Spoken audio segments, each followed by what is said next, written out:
Hi, I'm Tracy, VE3TWM. Thank you for tuning in to Outdoors on the Air. I've just arrived at the site. This is, the event is Field Day 2022. And I've never been here before. I've never been to this park before. I had to make a decision on the site based upon a couple of photographs on the Ontario Parks website that were taken of this particular site. This is site number 151 at Selkirk Provincial Park in southern Ontario. It's literally on the shore of Lake Erie now. I'm close to the lake. I'm one of probably the closest campsite to the lake, but there is no window to the lake. I've got a lot of bramble between me and the lake. There are no campsites in that direction, which is the direction the lake is.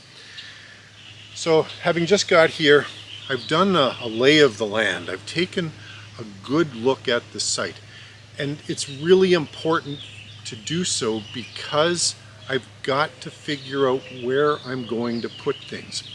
I've got a sleeping tent. I've got my no bug zone shelter where I'm actually going to be operating from. I've got my 50-foot DX wire telescopic mast, and I'm going to be hanging I was hoping to be able to hang an 80 meter through 10 meter off-center fed dipole, but I just don't think I've got the real estate to be able to do that even in an inverted V configuration. I just paced off the length of the site here, so just behind the camera to the far end, it looks like that's somewhere around 70 to 75 feet. So on the far end behind me here, I've got a whole bunch of bramble. I mean, it is tall. There's some small trees back there. There's all kinds of undergrowth. I was thinking maybe I could bushwhack my way back if I wanted to put up the 80 meter. I may even need to do that with the 40 meter. But I just think it's too thick, so I'm going to scale back and run with the 40 through 10, which of course is a 66-foot longish wire. Probably put the far end over there. Now, I have to be cognizant of also up above the tree cover.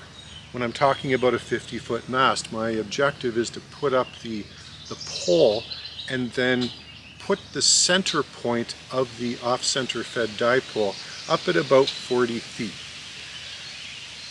So I've got some logistics that I need to take into consideration. Oh, by the way, I also want to put up a 15-meter half-square antenna, so I've got to leave room for that. Over to the right of me, the left of the camera frame, I guess, there is a dip. That's where I pull the car in, and it's rutted, and it's definitely the lowest elevation on the site. The site is not level. Behind me is its highest point, and it kind of slopes down in uneven intervals. So I don't want to put either my tent or my shelter in, down this way. I know, given the canopy, that I'm probably going to want the pole mount here, right in behind me here, or up a little bit higher. Those are the best two places for putting up a 50-foot, and probably the only two places, given the overhanging branch cover. And by the way, so two good things and two bad things about this site. Two good things would be it's plenty shaded, and it's going to be in the 90s tomorrow. And I don't do well in the heat, so any shade is a godsend. The second positive is that it's private. I mean, there's a campsite right next door, but they can't see me, I can't see them. The noise may be an issue with Field Day. We'll see how that goes. We'll see if I get any complaints. So huge positives there.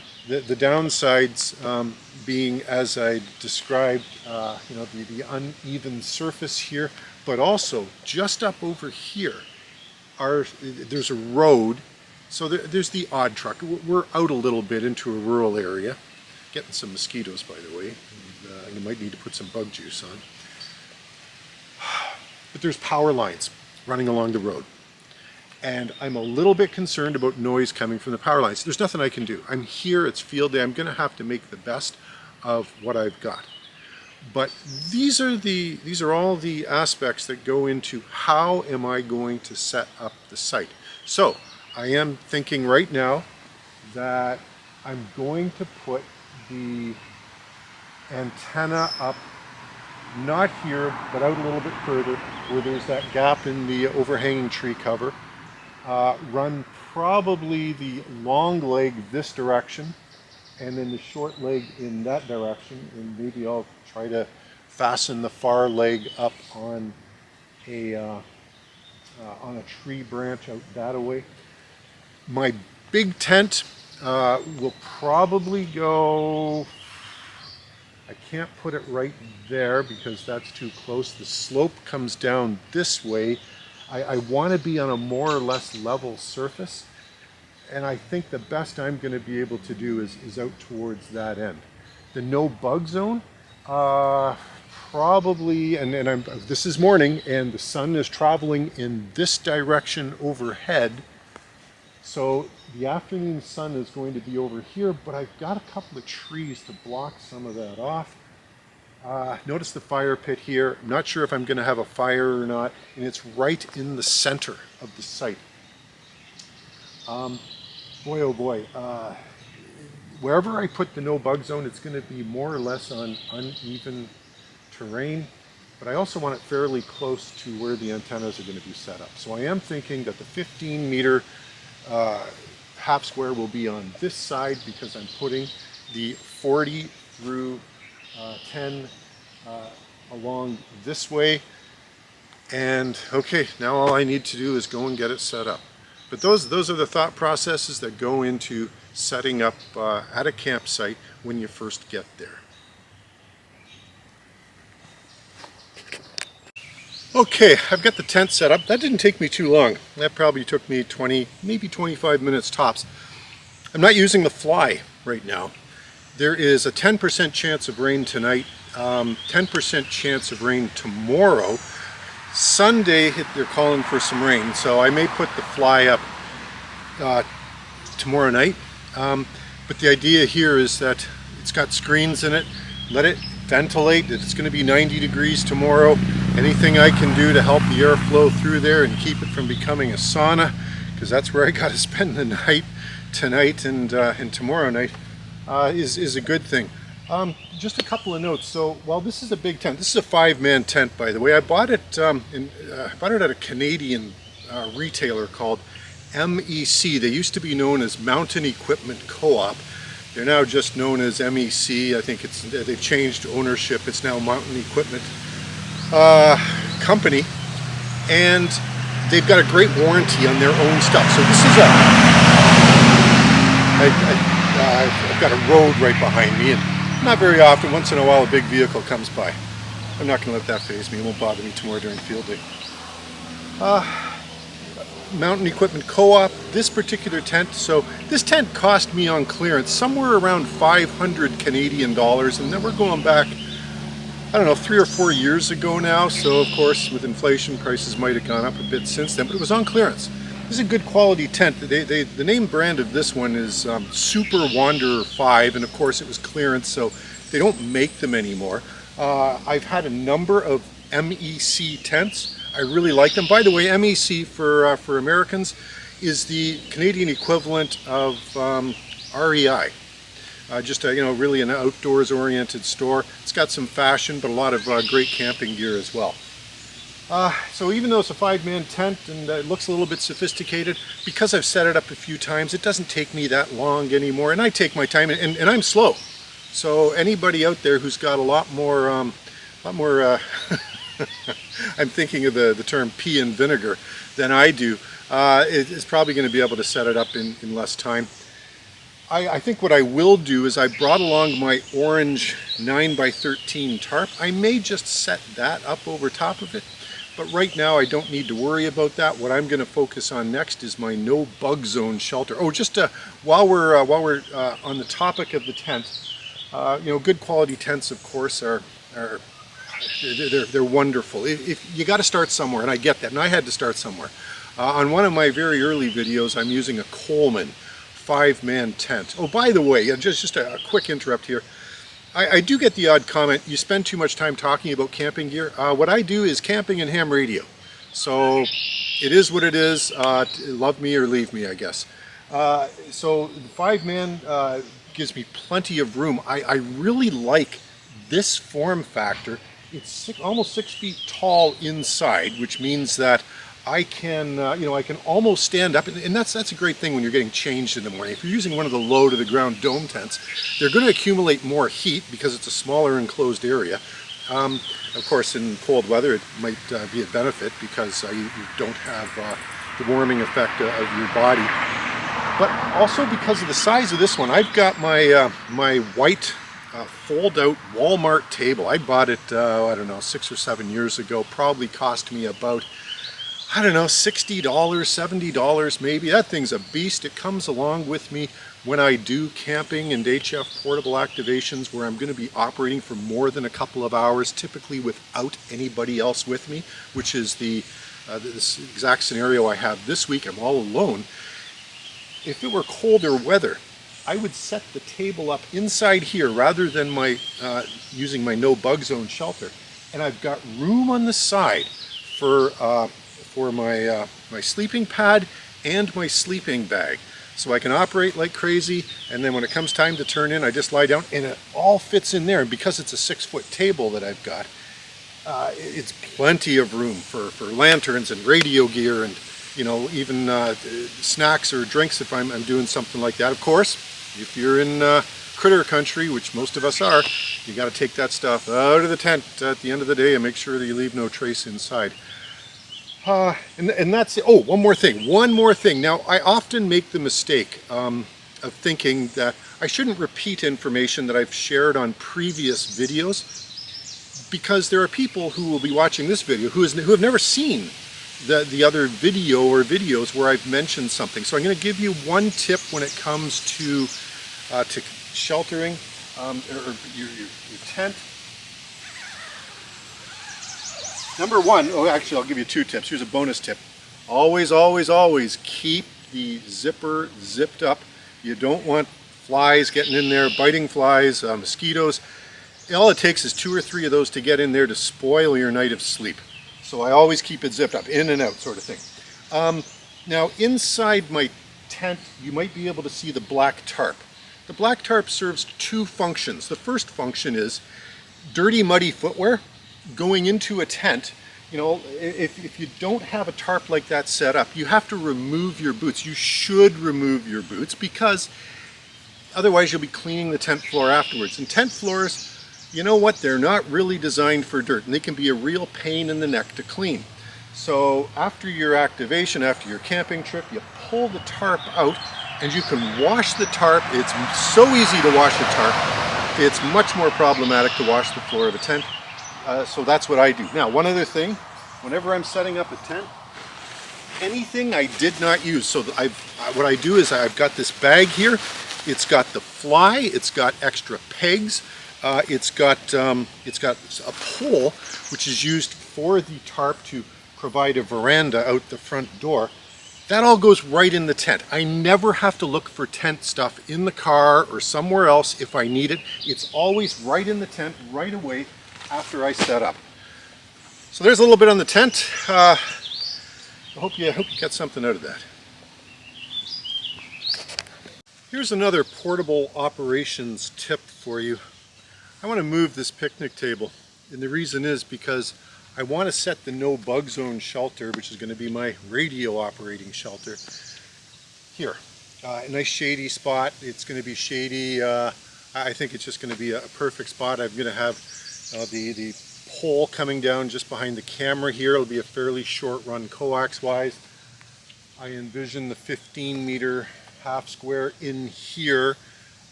So again, a short run of coax. But now I want to move the picnic table. It's warm out, but I'm going to wear gloves. And the reason I'm wearing gloves is because, listen, things happen when you're outdoors and you're working. I know there are a lot of you out there that think, hey, this is a really obvious thing, but I'm going to pull this picnic table out of the way.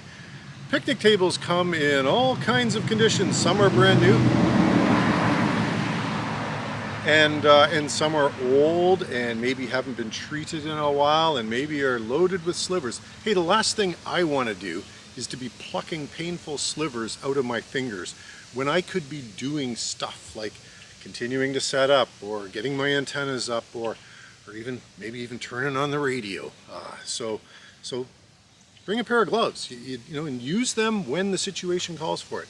They don't take up much room in the pack, and they can really help your event out. Okay. It's time to set up the no bug zone shelter, and I think I just want to make something very, very clear. I get nasty comments from once in a while on my videos. You're just a retailer is a recent one I just got. I'm not a retailer. I'm not selling anything. Anything you see me use, with the exception of N9 SAB antennas and high-end fed antennas, I have paid for with my own dollars. I don't get paid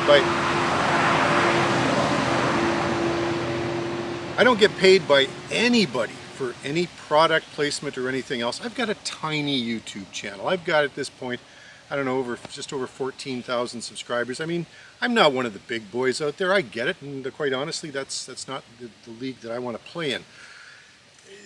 With the exception of those antennas mentioned, I pay for everything I use. In the no bug zone, you hear me talk about it a lot, but that's what I do. If I like something and if I've had good experience in the field, I'm going to tell you about it. So please understand that, and I think most of you do. Now, what I want to tell you about the no bug zone is great shelter. You know, you've seen it. You may have seen it highlighted in my previous videos. You know, it requires two supports, and it's a beautiful thing. It doesn't take up much time to actually set up. So typically in other deployments previously, I've used trees to tie off the end. Let me just show you the end here. There's a grommet at the high end, because the no bug zone is basically like an inverted V, if you will, in terms of its shape, and then it's along a ridge line is the top of the slope of the shelter, and it's got these grommets at each of the high ends. So what you can do is, you can see I've got some paracord tied off here. So I've used the paracord to tie off to trees, and that works pretty well. Oh, we got a jet going over now, I think. That's okay. Hopefully you can still hear me. Or you can take the line here and tie it off to something else. Anyway, what I found and what I'd like to share with you, one sec. I'm a pretty big fan of Bass Pro and Cabela's. You know what? Again, I don't get paid by these guys. I'm just telling you what I found. I found these there. Now, here I've got in this package, it is a 9-foot pole that's shock corded together, but it's heavy duty. And this thing only cost me about $20 Canadian for a 9-foot pole. Maybe a few dollars more, because there's also an 8-foot. So with the no bug zone, I need two 8-foot poles. I used to bring along my telescopic military mast. Now those things are big and they're heavy. I'm going to use those later on. I'm going to use those later on to hold up my 15-meter half square, if all goes well. But you know, rather than mess with those, they take a while to set up. These are a terrific thing, and they're solid and strong. So all I have to do is put one at each end, and then fasten. You know, use the paracord to just maybe run down a couple of guys on either side, and I am good to go. Now, in previous installations, I've been able to get the no bug zone up in about 15 minutes. So I'm going to give that a try, get it set up, and then I'll come back to you. Okay, it took me a little bit longer than I would have anticipated. The no bug zone isn't 100% set up yet, probably about 20 minutes into the exercise.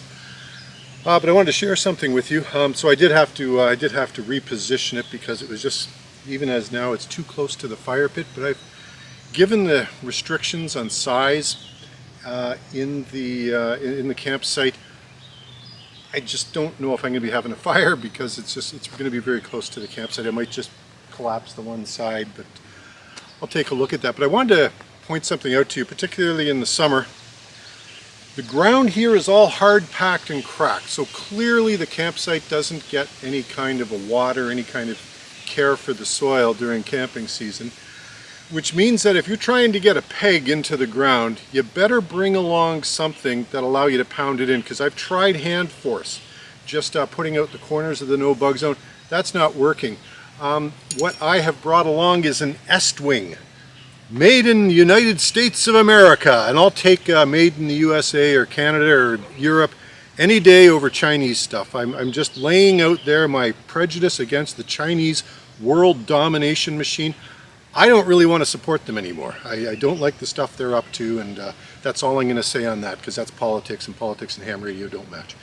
But taking one of these in the blunt end will allow you to punch it in. Wear a pair of gloves. You don't want to bang, you miss, and I'm a klutz. My dad used to say that you know, I'm handy like a foot. So I better wear gloves, and I've got some protective gloves, not the ones that I showed you earlier. I've actually got some leather ones. I'll put those on for doing this, because I don't want to slip, and Lord only knows what happens from there. Okay, but I'm pretty close to having the no bug zone shelter set up, and once that's done, and I've got my cot in the tent, and my sleeping pad and my sleeping bag, and I get the table set up in the no bug zone, well, then it's fun time. Then it's antenna raising time. But I better get finished with the shelter stuff here, and I'll get back to you. Alright, I don't know if you can hear him, but there's a squirrel pretty close by, and he's really not too happy with me, I guess, because he's squawking away, but I'll do my best to coexist peacefully. Here's home for field day. Got my cot set up, got my sleeping pad, I've got my whoopee, which is not a genuine whoopee. I'm sure it's just, I think it cost me about $80 at an army surplus store, but it's not surplus. It was a new product, and I didn't even recognize the brand name. Got my table. Oh, by the way, the cot, Cabela's, I got it on sale. I think it was about $100 Canadian. It was on some kind of promotion. They're a bear to set up because they've got two end rods that go on, and they're kind of, I don't know, I find them to be a beast. However, the benefit outweighs the negative with these, in that it's like sleeping on your bed at home. You get paired up with a good air mattress like I've got here, sleeping pad. And it is like sleeping at home. The nightstand, oh, by the way, underneath the cot, you've got the ability to store stuff, whether it's your clothes, whether it's the tent and the other shelter, packaging, the bags that I use for it, and all the associated things. So it actually makes more room in the tent. So that part's done, and now it's just a matter of looking at the no bug zone to see how that's doing. Okay, here's the no bug zone. I got the table set up. I've got some stuff lying on it that just needs to be repositioned as I'm working through the setup. You can see my chair there. It is in a spot which is exposed to afternoon sun, but due to the way the trees are positioned in this campsite, I figure I'm only going to be in direct sun for probably 2.5 hours or so, which is terrific. Compared to the campsite I was going to stay at before I canceled my reservation there and booked this one here, where I would have been 100% in the sun for many hours. So this is a good thing. I am very close to the fire pit. I think I mentioned that earlier. So no fire tonight, most likely, but that's okay. I mean, it's a hot day, so I don't think I'm going to be needing the comfort of a fire. Next step for me is really to start work on the antennas. And one thing I will point out, because it's hot, I mean, you got to take breaks. You force yourself to take a break, sit down, have a drink, take it easy. That's what I'm trying to do out here, is pace myself. And right now it is Friday. I don't know if I mentioned that earlier. It's Friday. It's just after 2 o'clock. I got here and started work a little after 11, but I also have taken a couple of short breaks. So I guess I've been at this, I'd say 2.5 hours or so. But the shelters are done. That was the big thing I wanted to get done. before the fun starts, and now the fun starts. Let's get that 50-foot DX wire up, and that's gonna present some challenges of its own with the 40 through 10 off-center fed that I plan to erect, just with the overhead bramble. I want to see how this goes, and then how do I anchor the far end over that 10-foot tall bramble that just seems to go on for a while. I'll be back in a minute.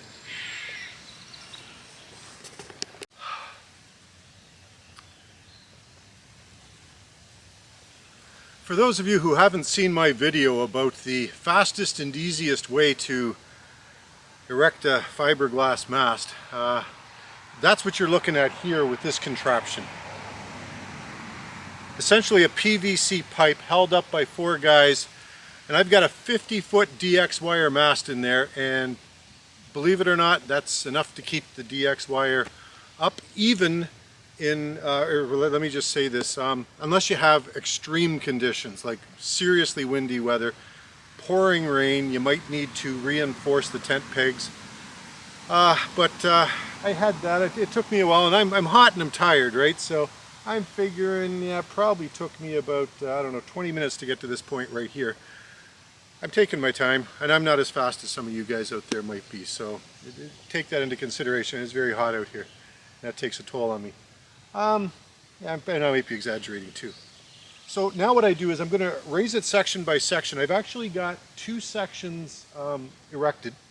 I'm not going to attach the antenna to the very tip of the pole, because if I do that, the pole goes like this and I lose a whole bunch of height. So what I'm going to do is tape it off at the 40-foot level. This is a 40 through 10 meter mini windom that I'm putting up, and it works really well at a 35 to 40 foot height.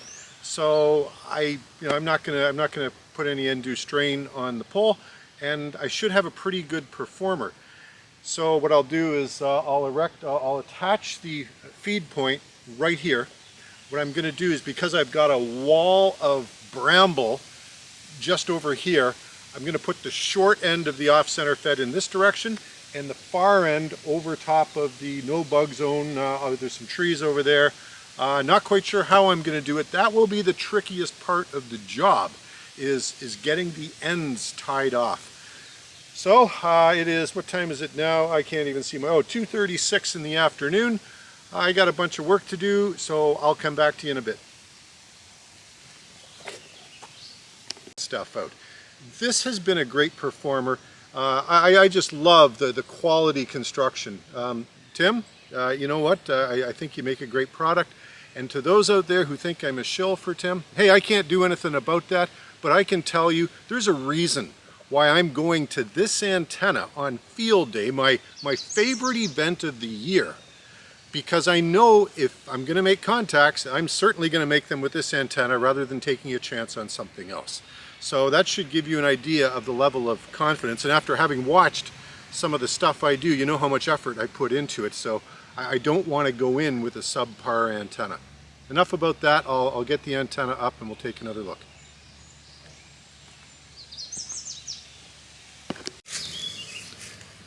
It's 4:45 and I've done quite a bit of work on the antenna. That bramble that you can see at the at the bottom of your screen, I had to venture back into that, and it goes back, I don't know, at least 50 feet, and probably a lot further than that. I probably had to go back 40 of that 50 feet, and it's completely solid, just as you see there. I mean, there's no let up. There's saplings, there's deadfall, there's shrubs that are a good 6 or 7 feet high, and I had to struggle to find something far enough back such that the angle of the antenna would be greater than 90 degrees, because that's absolutely critical with a dipole, any wire antenna at all. Actually, you want to keep all angles greater than 90 degrees. I was able to find that.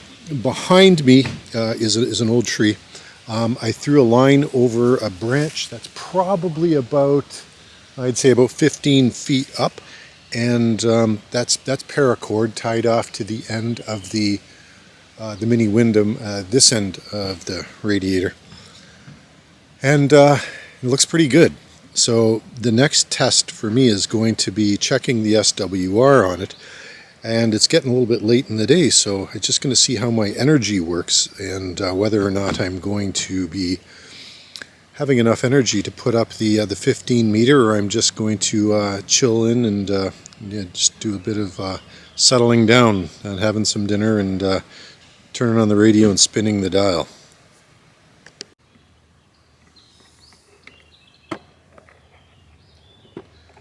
Okay, it's credit where credit is due time. See this nifty pouch right here? This holds very nicely, actually, my Yaesu FT 891. It's almost a custom fit. If I do have a complaint with it, it's that there's no padding inside. And guess what? A viewer actually tipped me off to this case. So my thanks to Rob November 2 Golf Yankee Sierra for this case.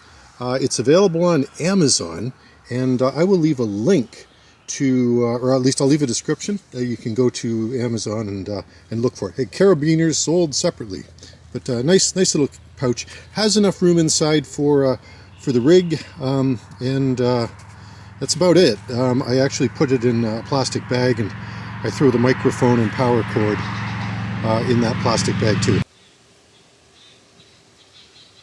Shh! There's something in those trees.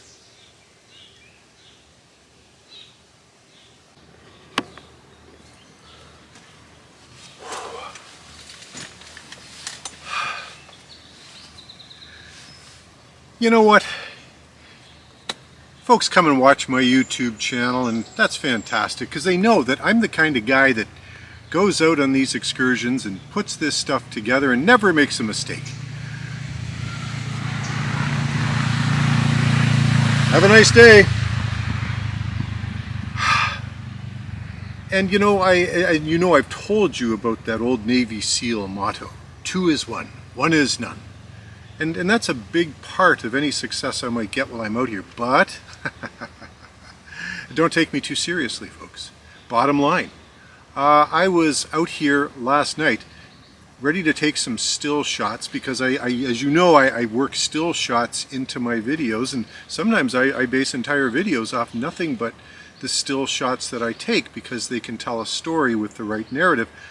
Well, guess which dumbass forgot to bring an SD card in his camera that he uses for still shots. Now I've got this camera here. This is a Sony ZV-1. Good camera. It doesn't have much of a zoom on it. Have a nice day. So, you know, I don't use it for still shots, and besides it's constantly rigged up for external power and the tripod use. So I don't use it for still shots. I have a Panasonic Z50, I believe it is, which I do use for still shots, and I imagine that the SD card that usually goes into that camera is still plugged into the back of my Mac Mini at home. I made sure I charged all the batteries, so I got a whole bunch of batteries for that little unit, but no SD card. So imagine my disappointment. I actually spent an hour and a half this morning driving to a nearby town to find a place that sold SD cards so that I could start taking still shots again, because my time out here is so valuable and scarce that I don't get out enough. So anytime I can take additional shots of stuff I'm doing, it can really help me with future videos. So please don't ever make the mistake of thinking that I don't make a ton of mistakes. My last camping trip, I forgot my pillow. Here's a guy with neck problems that has an awful time if I don't sleep well because I don't have a proper head support. I make mistakes. You just don't see them most of the time, but coming clean. But you know what? It's field day, and all that stuff goes away when the activity starts.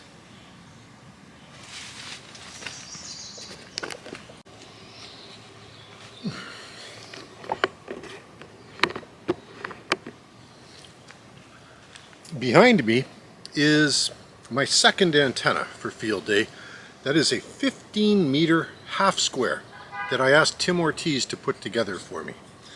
It took me about a little more than an hour to set up, and I'm amazed. I actually set it up for last year's field day, but you didn't see anything about it in my video for last year's field day. And that's because the SWR was high.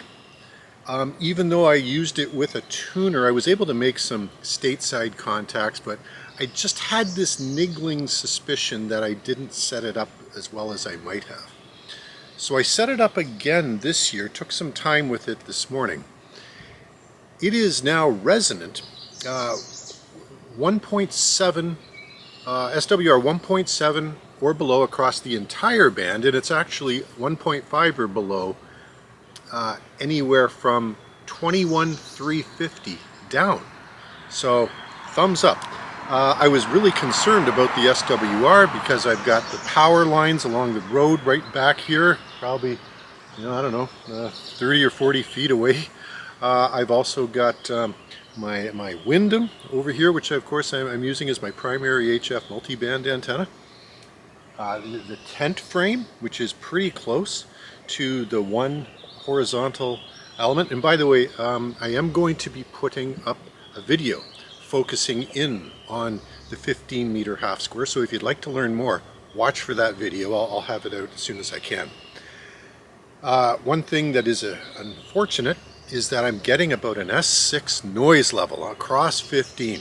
Could be from the power lines. I'm in a provincial park, so it could be from somebody local, one of the RVs. Maybe they're running something electrical that's giving me that. You got to deal with what you're given. So I'm going to see how that goes, and if I'm able to make some contacts on 15, you'll see about it. Okay, let's give a brief overview of my station, left to right. Yaesu FT817 ND, then the FT891, then the 897. I'm not necessarily a Yaesu fanboy, by the way. I like these rigs, but they just, the reason I ended up with them is because they hit the price point that I was comfortable with, and they offer good portable operation in terms of battery consumption. Now, right now, the 817 is not connected to an antenna. I've got the two antennas going, of course. I got the 15-meter half square, which does not need a tuner because it's 1.7 to 1 or less across the bands. So I've got the FT891 connected to that. The FT897 is connected to the Mini Windom, and it does need a tuner, and the attached FC30 tuner definitely well able to make that antenna work on all bands from 40 through 10. So that's the way I've got it set up, and later on I'll try 15, but I'm going to start off with the 897 and probably on 40 meters and see how I go. I'm hoping at some point through the contest, and I know it's not a contest, I know somebody's going to harp at me for that, emergency preparedness exercise. During the emergency preparedness exercise, that I can put the 817 on and try to make a few contacts with it, because boy, I've missed making contacts with that rig. Copy 1 Delta, Quebec Charlie. Good luck in the contest. CQ Field Day, this is Whiskey 1 November Yankee. Victor Echo 3 Tango Whiskey Mike. The Victor Echo station, come back with the suffix on your call. Victor Echo 3 Tango Whiskey Mike. Victor Echo 3 Tango Whiskey Mike, please copy 3 Alpha WNA. QSL, please copy 1 Bravo Oscar November Sierra. Copy 1 Bravo Oscar November Sierra. Good luck in the contest. CQ Field Day, this is Whiskey 1 November Yankee. Okay, 1/2 an hour in, and I have made 10 contacts. I have, what have I got? Vermont, Quebec, Virginia, New Jersey, Massachusetts, Indiana, Alabama, Ontario, and Maryland, DC. Wow. There's a reason this Mini Windom, this N9 SAB Mini Windom, has been such a favorite for me over the past few years. I just seem to put it up and I just make contacts with it regardless of the type of installation. Now, I do think that it's pretty much ideally set up this time around, but 10 contacts of hunt and pounce. I mean, that's what I do. I'm not going to be able to hold a frequency on field day, I don't think, with 20 watts. But holy cow, this field day is a lot of fun. I'm not gonna blow you away with all kinds of contacts, because once you've seen one field day contact, you've pretty much seen them all. But man, this is the enjoyable part. You do all the hard work, you burn off a bunch of calories. Hey guys, have a great day.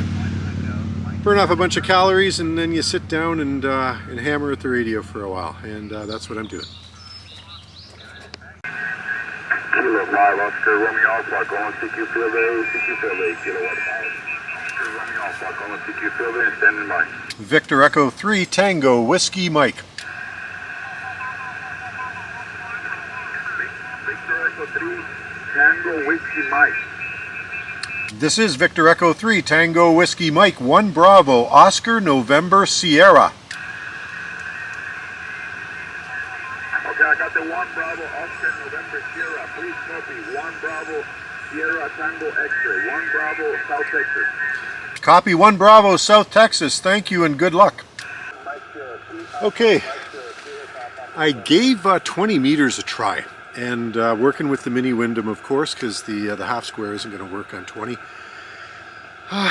Tough sledding, really tough sledding. I've noticed there's a lot of fading on the signals, but you know, in situations like this, I don't know whether to blame the antenna or just band conditions. So it'll be interesting to see how other people come back and report on field day to see what 20 was like. But certainly there are stations on the band that are running other stations, calling CQ and having a pile up come back to them. So got to think that maybe the mini Wyndham isn't 100% wonderful as a 20 meter antenna. Mind you, I'm only running 20 watts, so maybe that's got something to do with it as well. But you know what, this is why I get out here and do it. Certainly my money band with the mini Wyndham has always been 40 meters. By the way, I did try 15 meters. While I was getting some stations, I wasn't able to make any contacts, and 10 appears dead.